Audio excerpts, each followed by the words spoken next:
अब आपको दिखाते हैं 20 बड़ी खबरें। शुरुआत बिजनेस टॉप 10 से। सेंसेक्स और निफ्टी नए रिकॉर्ड स्तर पर बंद हुए। आज भारतीय बाजारों की कमजोर शुरुआत हुई और पूरे कारोबारी सत्र में बाजार में उतार चढ़ाव देखने को मिला। कारोबारी सत्र के आखिरी घंटे में बाजार में खरीदारी बढ़ी और बाजार दिन के ऊपरी स्तरों के करीब बंद हुआ। दिग्गजों के मुकाबले मिड कैप और स्मॉल कैप शेयरों में ज्यादा खरीदारी रही। सेंसेक्स 50 अंक और निफ्टी 20 अंक की बढ़त के साथ बंद हुए। फार्मा, बैंक, सीमेंट, रियल्टी, तेल, गैस, मेटल शेयरों में सबसे ज्यादा खरीदारी रही। टेलीकॉम, कंज्यूमर ड्यूरेबल्स और कैपिटल गुड शेयरों में बिकवाली देखने को मिली। एनपीए अध्यादेश लागू होने के बाद आरबीआई एक्शन में आ गया है। सरकार और आरबीआई की नजर करीब 5 लाख करोड़ रुपए के बैड लोन्स पर टिक गई है। ये उन कॉर्पोरेट्स के लोन हैं जो या तो एनपीए हो चुके हैं या फिर जिन्हें रिस्ट्रक्चर किया गया है। सरकार और आरबीआई ने ऐसे करीब 50 स्ट्रेस्ड अकाउंट्स चिन्हित किए हैं जिन पर एक्शन की तैयारी हो रही है। इस लिस्ट में देश की कई बड़ी कंपनियों के नाम शामिल हैं। बैंकों द्वारा सरकार को दिए गए डेटा के मुताबिक दिसंबर 2016 तक भूषण स्टील पर 90,000 करोड़ रुपए बकाया है। सरकार एयर इंडिया को सुधारने और कॉम्पिटिटिव बनाने के लिए कई विकल्पों पर विचार कर रही है, जिसमें एयर इंडिया का विनिवेश शामिल है। सिविल एविएशन राज्य मंत्री जयंत सिन्हा ने जी बिजनेस के साथ एक्सक्लूसिव बातचीत में कहा कि सभी का मानना है कि एयर इंडिया को कॉम्पिटिटिव बनाना चाहिए। इसके लिए सरकार सभी विकल्प देखने के लिए तैयार है। एयर इंडिया को सुधारने के लिए नीति आयोग से भी सुझाव मिले हैं जिन पर विचार किया जा रहा है। हाल ही में वित्त मंत्री अरुण जेटली के एक बयान के बाद एयर इंडिया को बेचे जाने की अटकलें लगाई जा रही हैं। जेटली ने कहा कि सरकार एयर इंडिया की हिस्सेदारी बेच सकती है। जेटली ने कहा कि सरकार एयर इंडिया से बाहर निकलने की योजना बना रही है। आपको बताएं, एयर इंडिया पर करीब 50,000 करोड़ रुपए का कर्ज है। जयंत सिन्हा ने कहा कि सरकार एयर इंडिया के मामले में जांच एजेंसियों का सहयोग कर रही है। सीबीआई ने एयर इंडिया के 111 एयरक्राफ्ट खरीद मामले में केस रजिस्टर किया है। जयंत सिन्हा के मुताबिक विमानों की खरीद पिछली सरकार के समय हुई थी, लेकिन सरकार की जिम्मेदारी जांच एजेंसियों का सहयोग करना है। आपको बताएं, एयर इंडिया ने 70,000 करोड़ रुपए में 111 एयरक्राफ्ट खरीदे थे। ये खरीद यूपीए सरकार के दूसरे कार्यकाल में हुई थी। सीबीआई ने आईपीसी की धाराओं 120B, 420 पीसी एक्ट के तहत एयर इंडिया के अधिकारियों और अननोन लोगों के खिलाफ मामला दर्ज किया है। आने वाले दिनों में आपको अपने मोबाइल बिल के लिए कंपनियों के साथ माथापच्ची नहीं करनी होगी, क्योंकि telecom regulator try mobile tariff को ज्यादा पारदर्शी बनाने की प्रक्रिया शुरू कर चुका है। इसके लिए ट्राई अगले 30 दिनों के अंदर नई गाइडलाइंस जारी करेगा। इसमें मोबाइल टैरिफ को पारदर्शी बनाने के साथ ही प्रेडेटरी टैरिफ और इंटरकनेक्ट रेगुलेशन को लेकर भी गाइडलाइंस होंगी। नई गाइडलाइन से उपभोक्ताओं को टैरिफ का आकलन कर सही ऑपरेटर चुनने में मदद मिलेगी।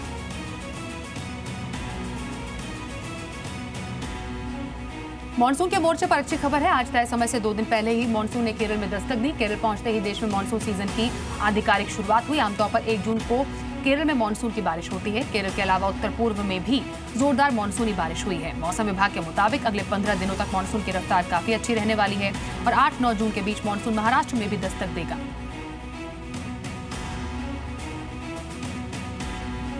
ऑनलाइन बिक्री के खिलाफ आज देश भर में दवा दुकानदार हड़ताल पर हैं। दवा दुकानदारों का आरोप है दवाओं के ऑनलाइन बिक्री ने उनका कारोबार चौपट कर दिया है। All India organisation of chemists and druggist का दावा है कि आज की हड़ताल में पूरे देश में 9 लाख दवा दुकानदारों ने दुकानों पर ताले लटका रखे हैं। दवा दुकानदारों का कहना है दवाओं की ऑनलाइन बिक्री से लोगों की सेहत को भी खतरा है।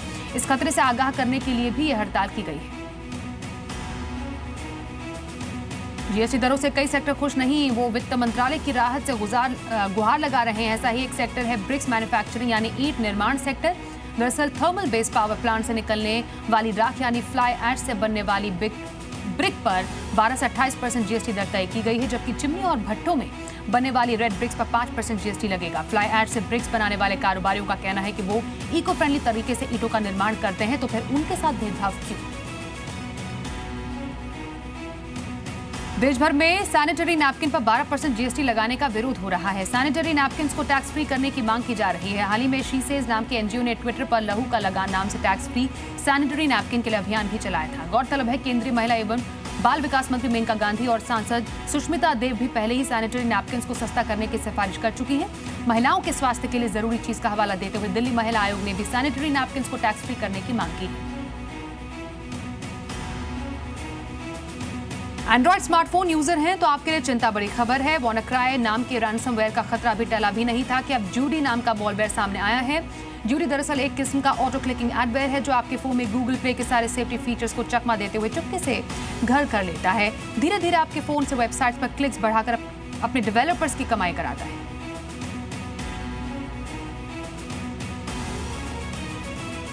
बाकी बड़ी 10 खबरों का रुख कर लेते हैं।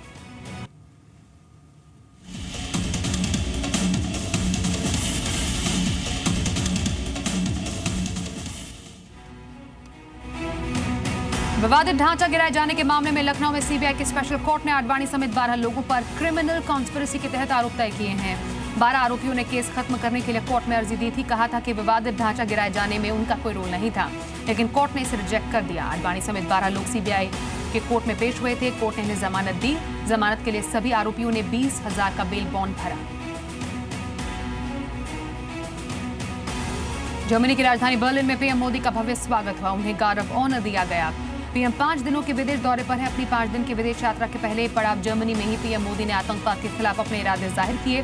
प्रधानमंत्री नरेंद्र मोदी ने दुनिया के सभी देशों से आतंकवाद के खिलाफ एकजुट होने की अपील की। पीएम मोदी और German chancellor Angela Merkel Indo German chamber of commerce की बैठक में शामिल हुए। आज रात पीएम मोदी स्पेन जाएंगे।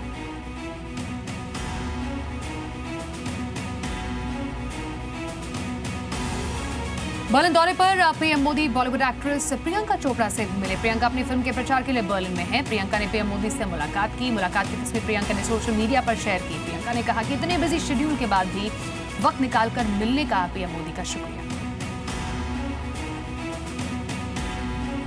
कश्मीर में आतंकियों के खिलाफ सेना ने अपना ऑपरेशन तेज कर दिया। हिजबुल कमांडर सब्जार बट की मौत के बाद लश्कर हिजबुल के 12 बड़े आतंकी सुरक्षा एजेंसियों के निशाने पर हैं। खुफिया एजेंसियों ने इसका प्रोफाइल तैयार किया है। घाटी में आतंकवाद को कमजोर करने के लिए इन 12 आतंकियों को निशाना बनाया जाएगा। ओडिशा के केंद्रपाड़ा में नाराज लोगों ने सांसद जय पांडा पर अंडे फेंके। उनके खिलाफ नारेबाजी की। जय पांडा एक वाटर टैंक का उद्घाटन करने पहुंचे थे, लेकिन वहां मौजूद कार्यकर्ता स्थानीय विधायक और मंत्री प्रताप जेना को आमंत्रित न किए जाने से वो नाराज थे।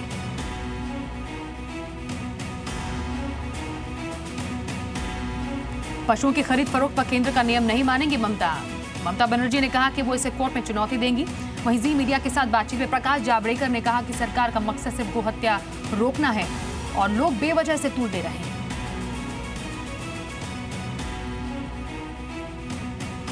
दिल्ली में आशीष दहिया नाम के एक आईएएस ऑफिसर की संदिग्ध हालत में मौत हो गई।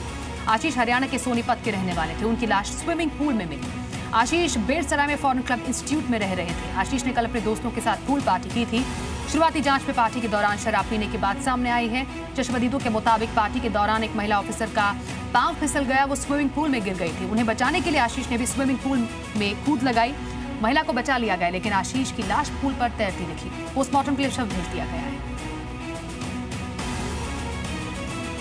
बिहार के बेगूसराय से लूट और हत्या का वीडियो सामने आया है। बदमाशों ने पेट्रोल पंप मालिक की गोली मारकर हत्या कर दी। पेट्रोल पंप को लूटकर फरार हो गए। 2 बाइक पर आए 5 बदमाशों ने पहले पेट्रोल पंप के कर्मचारी को लूटा, फिर पेट्रोल पंप मालिक के ऑफिस में घुस गए।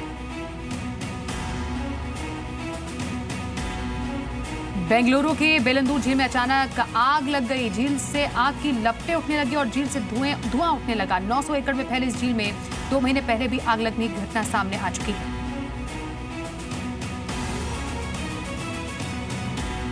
बंगाल की खाड़ी में मौजूद चक्रवाती तूफान मोरा बांग्लादेश पहुंच गया है। बांग्लादेश में कई घरों को नुकसान पहुंचा। 117 किलोमीटर की रफ्तार से तेज हवाएं चल रही है। प्रशासन ने तटीय क्षेत्र से हजारों लोगों को सुरक्षित स्थान पर पहुंचा दिया है। तो न्यूज़ टॉप 20 में बस इतना ही। ब्रेक के लिए रुकेंगे। आप देखते रहिए जी बिजनेस।